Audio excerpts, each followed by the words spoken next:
शिक्षा के जिज्ञासुओं नमस्कार। आपका स्वागत है डॉक्टर पवन शुक्ला एजुकेशनलिस्ट नामक यूट्यूब चैनल पर। आप जानते ही हैं कि हम लोग इस समय यूजीसी नेट के लिए जो सभी विषयों का फर्स्ट पेपर है और एजुकेशन का सेकंड पेपर है, उसमें रिसर्च के जो टॉपिक्स हैं उसकी चर्चा कर रहे हैं। चर्चा का एक क्रम जो है इस समय सैम्पलिंग टेक्निक्स की तरफ पहुंचा है, जिसमें आप जानते हैं कि किस तरह से प्रतिदर्शों का चयन किया जाए, इस पर बात हो रही है। तो आपने देखा कि जब प्रतिचयन की विधियों की बात हुई, सैम्पलिंग टेक्निक्स की बात हुई थी, तो हमने चर्चा की थी कि सैम्पलिंग टेक्निक्स मुख्यतः दो होती हैं। तो एक तो प्रोबेबल और दूसरी नॉन प्रोबेबल, यानी संभाव्यता और असंभाव्यता की। लेकिन उसमें कुछ में देखा गया तो कई विद्वानों का मत है कि एक तीसरी विधि भी होती है, जिसे अर्ध संभाव्यता प्रचयन की विधियाँ कहते हैं, सेमी प्रोबेबिलिटी सैम्पलिंग टेक्निक्स कहते हैं। इन्हें अर्ध संभाव्यता इसलिए कहा जाता है, इसमें सेमी प्रोबेबिलिटी इसलिए कहा जाता है कि इसमें कुछ गुण संभाव्यता के होते हैं और कुछ गुण असंभाव्यता के होते हैं, बीच की स्थितियां होती हैं, इसलिए इसे असंभाव्यता विधि कहा जाता है। तो इसके बारे में ज़रा सा आइए देखते हैं। तो इस प्रकार की जो विधियां होती हैं इन्हें अर्ध संयोगिक प्रतिचयन भी कहा जाता है, क्योंकि इसमें जो प्रतिदर्श के लिए जो चयन की गई है, वो जो विषय होते हैं, इकाइयाँ होती हैं, उन इकाइयों का चयन पूर्णतः संयोगिक आधार पर नहीं होता है। यानी पूर्णतः जो रैंडमाइजेशन का जो आपने देखा कि संभाव्यता के लिए जो 3 नियम होते हैं, उनका ये फॉलोअप नहीं करते हैं। तो इसलिए इनमें से कुछ 6 विधियां हैं जिनको याद करने के लिए आप इस तरह से याद कर सकते हैं। ऐसे ही मैंने नोट्स बनाया था, स्पेशल नोट्स मेरा था, इसलिए मैंने इसको यहाँ आपको डालना चाहा कि SSCDM। देखिए इसमें 3 बार S, एक बार C, उसके बाद DM, SSCDM। हाँ, तो SSCDM आप इस तरह भी 2-2 शब्द याद कर सकते हैं, इसमें 2-2 अक्षर याद कर सकते हैं। तो 6 हैं। 6 में कौन कौन है देखिए। पहला उसमें कौन सा है, उसमें 6 में SSCDM में फर्स्ट S है सिस्टमैटिक सैम्पलिंग। ये है फर्स्ट है सिस्टमैटिक सैम्पलिंग, यानी जो क्रमानुसार या व्यवस्थित जो प्रतिचयन की प्रविधि है उसे सिस्टमैटिक सैम्पलिंग कहा जाता है। दूसरा यह स्टैंड फॉर स्ट्रेटिफाइड सैम्पलिंग, स्तरानुसार प्रतिचयन, जो स्तर के अनुसार हम उसमें बात करेंगे। स्ट्रेटिफाइड बहुत बार पूछा जाता है, सिस्टमैटिक भी पूछा जाता है और स्ट्रेटिफाइड भी पूछा जाता है। तो स्ट्रेटिफाइड सैम्पलिंग। और जो थर्ड C होता है वह है सीक्वेंशियल सैम्पलिंग। सीक्वेंशियल का मतलब क्या हुआ? सीक्वेंशियल का मतलब जो अनुक्रम के अनुसार प्रतिचयन किया जाता है। उसके बाद जो अगला है SSS, 3 हो गया, आपने 3 देखा। उसके बाद C द्विस्तरीय पुंजानुसार, यानी द्विस्तरीय या पुंजानुसार जो सैम्पलिंग होती है, क्लस्टर सैम्पलिंग। क्लस्टर यानी गुच्छे की तरह जो बने होते हैं, जो अंगूर के गुच्छों की तुलना की जाए तो गुच्छों में ऐसे ही बनाए रहते हैं, उसमें एक गुच्छे में बहुत सारे होते हैं, वो पूरे अंगूर का प्रतिनिधित्व करते हैं, उसकी क्लस्टर सैम्पलिंग में हम बात करेंगे। तो C फॉर क्लस्टर सैम्पलिंग, और D फॉर द्विस्तरीय प्रतिचयन डाई स्ट्रेटिफाइड सैम्पलिंग, और AM for multi stratified sampling, बहुस्तरीय प्रतिचयन। तो कुल मिला के यहाँ आपको कितने प्रकार मिले? 5, 1, 6। ये 5 और 1 6 प्रकार मिलते हैं। तो 6 में से जो अर्ध प्रसंभाव्यता की प्रतिचयन प्रविधियाँ हैं, उन 6 में से आज हम पहले प्रतिचयन प्रविधि को देखते हैं। इसमें पहला में जो आपके सामने प्रस्तुत है वह है क्रमानुसार या व्यवस्थित प्रतिचयन, systematic sampling. What is systematic sampling? इसमें इसके अंतर्गत जो होते हैं, पहले समष्टि को किसी एक विशेष आधार पर वर्णात्मक, संख्यात्मक या भौगोलिक आधार पर क्रमबद्ध कर लिया जाता है। उसके पश्चात आरंभ की इकाई का चयन संयोगिक आधार पर किया जाता है। फिर एक निश्चित समान अंतराल पर शेष सदस्यों को चयनित किया जाता है। इसीलिए इसको समान अंतराल प्रचयन प्रविधि भी कहते हैं। जो इक्वल इंटरवल सैम्पलिंग टेक्निक्स इसे ही कहा जाता है। इसकी परिभाषा ज़रा सा देखते हैं हम। तो ब्लैक एंड चैम्पियन की एक परिभाषा मैंने आपके सामने यहाँ प्रस्तुत करना चाहा है। देखिए, तो इसमें जो होता है, यह तो जो ये है सजातीय समष्टि के लिए उपयुक्त होती है। यहाँ आप ध्यान दीजिएगा, देखिए अब नोट्स लगाया गया है। जो होमोजेनियस सैम्पलिंग है, ये देखिए सजातीय समष्टि के लिए, जो मतलब जो समष्टि जिसमें हर सदस्य लगभग काफ़ी कुछ समानताएं वाले होते हैं, उसमें ये आप ब्लैक की परिभाषा देखने चल रहे हैं। A sampling plan having certain characteristics of randomness and the same a sample plan having certain characteristics of randomness। यानी क्या कर रहे हैं कि ब्लैक एंड चैम्पियन कर रहे हैं कि ये सैम्पलिंग प्लान, एक प्रचयन की योजना, नियोजन विधि, having certain characteristics of randomness, जिसमें कुछ विशेषताएं जो हैं वह प्रसंभाव्यता की होती हैं, and at the same time possessing some non-probability traits is systematic plan, sampling plan। और उसी समय at the same time, और उसी समय possessing some non-probability traits, और उसी समय वह कुछ असंभाव्यता के विशेषकों को भी धारण करता है। is a systematic sampling plan। वह क्या है? वही एक व्यवस्थित प्रतिचयन योजना है, सिस्टमैटिक सैम्पलिंग प्लान है। अब इसको डिफाइन करने के लिए वो कहते हैं कि systematic sampling plan is defined as obtaining a collection of elements by drawing every nth person from a predetermined list of them. ये कह रहे हैं कि यानी इस तरह से जो व्यवस्थित प्रतिदर्श है उसको इस तरह से परिभाषित किया जा सकता है, इज डिफाइंड एज, इस तरह से परिभाषित किया जाता है एज ऑब्टेनिंग, प्राप्त करना, एक collection of elements, collection of elements जो तत्वों का जो विषय है आपके, उनका एक कलेक्शन करना है, by drawing out every 9th person from the predetermined list of them. और उनमें से जो प्री डिटरमाइंड मान जो पहले से ही निश्चित हैं, उनमें से हर 90 पद को, 90 विषय को, 90 व्यक्ति को चुन करके एक एलिमेंट्स का, अपने विषय का, अपने सब्जेक्ट्स का एक कलेक्शन तैयार करना ही क्या है? यह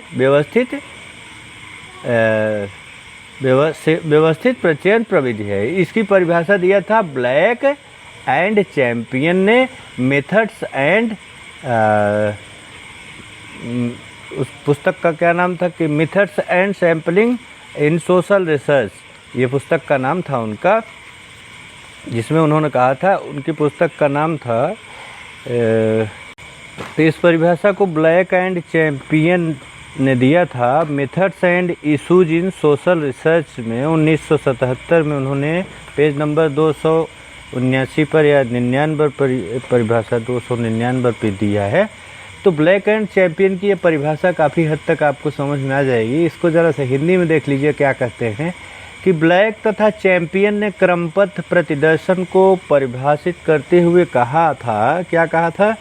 क्रमबद्ध प्रतिदर्शन को परिभाषित करते हुए उन्होंने कहा कि यह जो है एक ऐसा प्रतिदर्शन परियोजना है, प्रोजेक्ट है, प्लान है, परियोजना है जिसमें यादृच्छीकरण के गुण हों, रैंडमाइजेशन के गुण आपने देखा पिछले वीडियो में, आप उसको ध्यान से समझेंगे तो समझ में आएगा, जिसमें रैंडमाइजेशन के गुण होंगे, यानी प्रत्येक सदस्य के चुने जाने की संभावना बराबर हो, तथा साथ ही साथ संभाव्यताशील गुण भी उसमें मौजूद हों, और नॉन प्रोबेबिलिटी सैम्पलिंग की जो कैरेक्टरिस्टिक्स हैं, ट्रेड्स हैं, वे भी उसमें मौजूद हों, तो उसे ही क्रमबद्ध प्रतिदर्शन कहा जाता है। और क्रमबद्ध प्रतिदर्शन व्यक्तियों को पूर्व निर्धारित सूची में प्रत्येक 90 व्यक्ति को चयन करते हुए उनका एक समूह तैयार करने की प्रक्रिया को कहा जाता है, कि जो भी सैंपल है उसके प्रत्येक 90 सदस्य को चुना जाए और उस 91 सदस्य को चुनने की जो प्रक्रिया है, 91 सदस्य के जो चुनने के सब व्यक्ति को चयनित किया जाएगा तभी तो सैंपल होगा। उसी प्रक्रिया को क्या कहा जाता है? व्यवस्थित या क्रमबद्ध प्रतिदर्शन कहा जाता है। अब आप व्यवस्थित और क्रमबद्ध प्रतिदर्शन के बारे में जाने की कैसे इसको तैयार किया जाता है, इसके क्या मतलब किस तरह से आप 91 पद को चुनेंगे। तो देखिए इसमें होता क्या है, ये क्या है, मेरिट से शायद। अच्छा, तो मेरिट से भी नहीं देखते हैं, आगे देखते हैं। प्रतिदर्शन की जो इसकी विधाएं हैं उसको समझना है हमको कि सबसे पहले किया जाता है। इसमें जो है सबसे पहले काउंटर नंबर सी ज्ञात किया जाता है। काउंटर नंबर सी मतलब जो 91 पद का आप सुन रहे हैं वो सी इंटरवल के रूप में है, वही 91 पद आप ज्ञात कर लेते हैं। यानी जो सी है वो इंटरवल ज्ञात करते हैं, उसी के आधार पर आप यहाँ तो आप जानते हैं कि परिमित होता है, डिफिनिट होता है, मेंबर्स ऑफ पॉपुलेशन। जो पॉपुलेशन के पूरे सदस्य हैं उनकी संख्या निश्चित होती है। तो इस विधि में सबसे पहले काउंटर नंबर सी ज्ञात किया जाता है और वही सी का इंटरवल किया जाता है। उसके बाद जो पद यनवा आता जाता है उसको हम सैंपल में अपने लेते जाते हैं। तो इस विधि में सबसे पहले काउंटर नंबर सी को ज्ञात करते हैं। काउंटर नंबर सी बराबर क्या होता है? सी बराबर होता है समष्टि में सदस्यों की संख्या, यानी जो numbers of members in population, जो पॉपुलेशन में पूरे सदस्यों की संख्या है उसको लिया जाता है, उसके बटे यानी उसमें भाग दिया जाता है किसका? प्रतिदर्श में सदस्यों की संख्या। जो आप सैंपल लेना है उस सैंपल में प्रतिदर्श में कितने, आप जैसे 1000 सदस्य कैसी समष्टि में हैं और आप 100 सदस्य लेना चाहते हैं तो 1000 में 100 का भाग दे दीजिए, कितना आएगा? यही कह रहे हैं ना कि समष्टि में सदस्यों की संख्या 100 1000 और प्रतिदर्श में सदस्यों की संख्या आप कितना लेना चाहते हैं? 100 सदस्य लेना चाहते हैं तो 1000 में 100 का भाग दे दीजिए, तो कितना आया? 10। यानी हर 10वां सदस्य आपका जो है वह प्रतिदर्श का अंग होगा। अब लेकिन इसमें क्या होता है, ये तो सी की बात हो गई। उसके पश्चात पूरी जनसंख्या के लिस्ट से पहले सदस्य को यादृच्छिक विधि से चुना जाता है। ये खूबी होती है जिसके कारण इसमें रैंडमाइजेशन का गुण आ जाता है, जिसके कारण इसमें संभाव्यता का गुण आ जाता है। इस संभाव्यता का गुण लाने के लिए ही इसमें पहले सदस्य को जो है यादृच्छिक विधि से, लॉटरी विधि से, ड्रम चक्कर मेथड से आप उसमें से किसी को, छोटे से बच्चे को लॉटरी बांध के निकाल देते हैं। ज़्यादातर यही किया जाता है कि उसमें 1 से लेके 1000 तक नंबर लिख दिया गया और उसमें से उसको मिला करके किसी डिब्बे में रख दिया गया गोली बना करके, या जैसे ही रख दिया जाता है उसमें से एक निकाल लिया जाता है। एक जो निकाला गया वही उसका पहला सदस्य हो गया। अब उसके बाद हर 10वें सदस्य को, क्योंकि आप 1000 में से 100 लेना है तो 1000 में से 100 लेना है आपको, तो 1000 में 10 का 100 का भाग दिए तो 10 आया, तो 10वां नंबर आपको हर 10वां सदस्य चाहिए। तो ये जो है फिर प्रत्येक सी, जब आपका पहला सदस्य रैंडमाइजेशन मेथड से चुन लिया जाता है उसके बाद आपने सी ज्ञात किया है। सी का मतलब जो उसका इंटरवल होता है, इसीलिए इसको समान अंतराल प्रतिचयन प्रविधि भी कहा जाता है। इसमें जो अंतराल एक समान होता है, जो इसमें प्रतिदर्श का अंतराल होता है वह समान होता है, इसीलिए इसको सी को ज्ञात कर लिया जाता है। पूरे जो जनसंख्या है उसमें सदस्यों की संख्या में जो प्रतिदर्श रखना है उसके सदस्यों की संख्या का भाग दे दिया जाता है। उसके बाद जो प्रतिदर्श में सम्मिलित किया जाता है, फिर इस प्रकार इसमें संभाव्यता और असंभाव्यता दोनों के गुण सम्मिलित हो जाते हैं। बात समझ में आई आपको? इसीलिए इसमें जो पहला सदस्य है वो रैंडमाइजेशन मेथड से चुना जाता है, इसलिए वो संभाव्यता का गुण भी धारण कर लेती है कि अभी एक पहला कौन सा चुना गया तो उसके बाद 10वां चुना जा रहा है ना। तो ये सरल विधि है। इसकी मेरिट क्या है, इसके अच्छाइयाँ क्या हैं, ये देखते हैं। इसमें जो समष्टि के समस्त क्षेत्र को छोटे छोटे वर्गों में बांट दिया जाता है। इसका जो पॉपुलेशन होता है, इसकी पूरी पॉपुलेशन को छोटे छोटे वर्गों में बांट दिया जाता है। छोटे छोटे वर्गों में बांटने का मतलब जो इसका स्क्वायर ग्रिड मेथड से बांट दिया जाता है। अब उसको स्क्वायर ग्रिड आप मेथड कह सकते हैं क्योंकि उसमें पूरे, तो इसमें जो सदस्य लिए जाते हैं उनमें असंभाव्यता और संभाव्यता दोनों के गुण पाए जाते हैं। क्योंकि पहला सदस्य आपने देखा कि रैंडमाइजेशन मेथड से चुना जाता है, उसके बाद उसमें सी ज्ञात करके उसके इंटरवल के आधार पर सभी सदस्यों को चुना जाता है। और इसमें सबसे पहले जो आप देखिए, आप जो है जैसे 10-10 का सदस्य ले रहे हैं तो 10-10 का एक छोटा छोटा वर्ग बांट दिया जाता है, तो स्क्वायर ग्रिड हो इस पूरे जो पॉपुलेशन है उसको स्क्वायर ग्रिड मेथड से इसको छोटे छोटे वर्गों में बांट दिया जाता है। दूसरी बात यह है कि जनसंख्या के सभी सदस्यों का ज्ञान उपलब्ध हो तो इसका उपयोग उचित होता है, यानी अर्थात जो सजातीय समष्टि में इसका उपयोग करना ज़्यादा बेहतर होता है। दूसरा, इसमें कुछ त्रुटि हो जाने पर भी जो परिणाम है वो प्रभावित नहीं होता है। थोड़ी बहुत त्रुटि, जैसे आपने 5वां सदस्य चुनना है तो 6वां चुन लिया, तो 6वां चुना तो फिर आपके 10वां, उसके बाद 16वां हो गया, फिर 26वां हो गया, इस तरह से। तो इसमें बहुत एरर जो होती है वो नाम मात्र की होती है, उससे परिणाम बहुत प्रभावित नहीं होता है। और मेरिट में इसकी चौथी मेरिट है कि ये विधि बहुत सरल विधि है, यूज करने में बहुत ही अच्छी विधि है इसको यूज करने में। और इसकी जो डिमेरिट्स देखें तो इसकी कुछ डिमेरिट्स हैं, कुछ कमियां भी हैं इस विधि की, कि जिसके कारण आप इसको, क्योंकि भाई देखिए अच्छाइयाँ जिसमें हैं तो कुछ ना कुछ तो बुराइयाँ भी, कमियां भी होंगी। डिमेरिट्स क्या है, इसमें उन व्यक्तियों का प्रतिनिधित्व प्रतिदर्श में नहीं हो पाता जो सीवे संख्या के बीच में पड़ते हैं। ये सबसे बड़ी कमी है कि जैसे आपने 10 का उदाहरण, 1000 में से 100 को चुनना है तो हर 10वां सदस्य आपका प्रतिदर्श होगा, प्रतिदर्श में सम्मिलित होगा। अब इसमें 1 से लेकर के 10 तक उन जो सीमे सदस्य संख्या के बीच में जो पाए जाएंगे उनको नहीं चुना जाएगा। दूसरी क्या है, क्रमबद्ध या व्यवस्थित प्रचयन उस समय एक दोष उत्पन्न हो जाता है जब सूची के सदस्य को किसी खास क्रम में व्यवस्थित कर दिया जाता है। ऐसी सूची से चयन किया गया प्रतिदर्श पूर्वाग्रह वाला हो सकता है। जैसे मान लीजिए आपका गए कहीं और आपने 5वां न चुन करके 6वें को चुन लिया, आप 6वें जानते हैं, तो 6वें के कारण आपका पूरा सिस्टम जो है वो पूर्वाग्रह वाला हो सकता है, बायस्ड हो सकता है। इसके आधार पर जो प्राप्त आंकड़े हैं उनका विश्लेषण, सामान्यीकरण जो निकलता है वो पूरी जनसंख्या पर पूरे सही अर्थों में नहीं लागू हो पाता है, क्योंकि इसका प्रतिदर्श जनसंख्या का सही प्रतिनिधित्व नहीं कर पाता है, इसलिए इस पर पूरी तरह से लागू नहीं हो पाता है। फिर भी इतना होने के बावजूद भी यह विधि जो है आपकी, जो क्रमबद्ध या इस जो प्रचयन की ये प्रविधि है, ये बहुत अच्छी विधि है क्योंकि ये सरल है और इसका उपयोग बहुत आसानी से किया जा सकता है। इसके उपयोग को हर जगह लोग करते हैं अध्ययन में, तो इस तरह से देखा जाए तो ये विधि उपयोग लायक है और उपयोग में लाई जाती है क्योंकि सरल है और परिणाम भी अच्छे देती है। तो आप जो क्रमबद्ध प्रचयन प्रति सिस्टमैटिक जो सैम्पलिंग टेक्निक्स थी उसके बारे में आज आपने देखा।